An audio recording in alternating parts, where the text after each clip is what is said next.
you are the commodity, you're the product. The service is free because you're the product.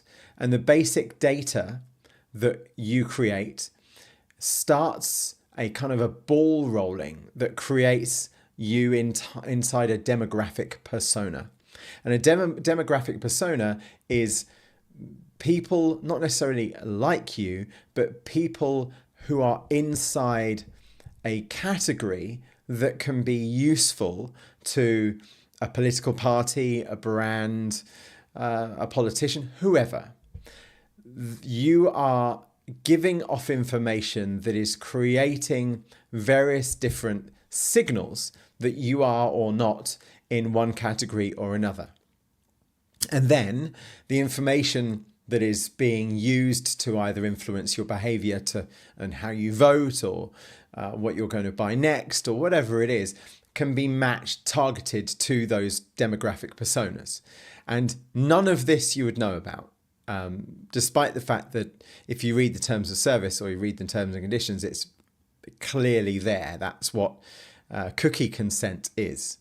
And but even ironically, if you say to people, this is the way that it works, most people go, well, it doesn't make any difference to me.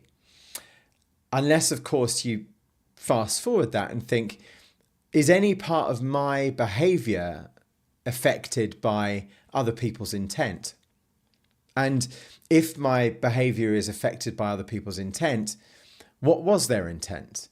What information am I not being served because I am not meant to receive it? Therefore, one could imagine that it's like being in a room full of people who will only say things that they want you to hear, as opposed to being in a room full of people who can give you a wide view of different pieces of information. This is censorship at best. It is manipulation and coercion at worst. And as we become more and more reliant on technology, our entire attitudes and behaviours, and thus our identity, is able to be manipulated and coerced by forces and powers that have absolutely no intention of our betterment and fulfilment.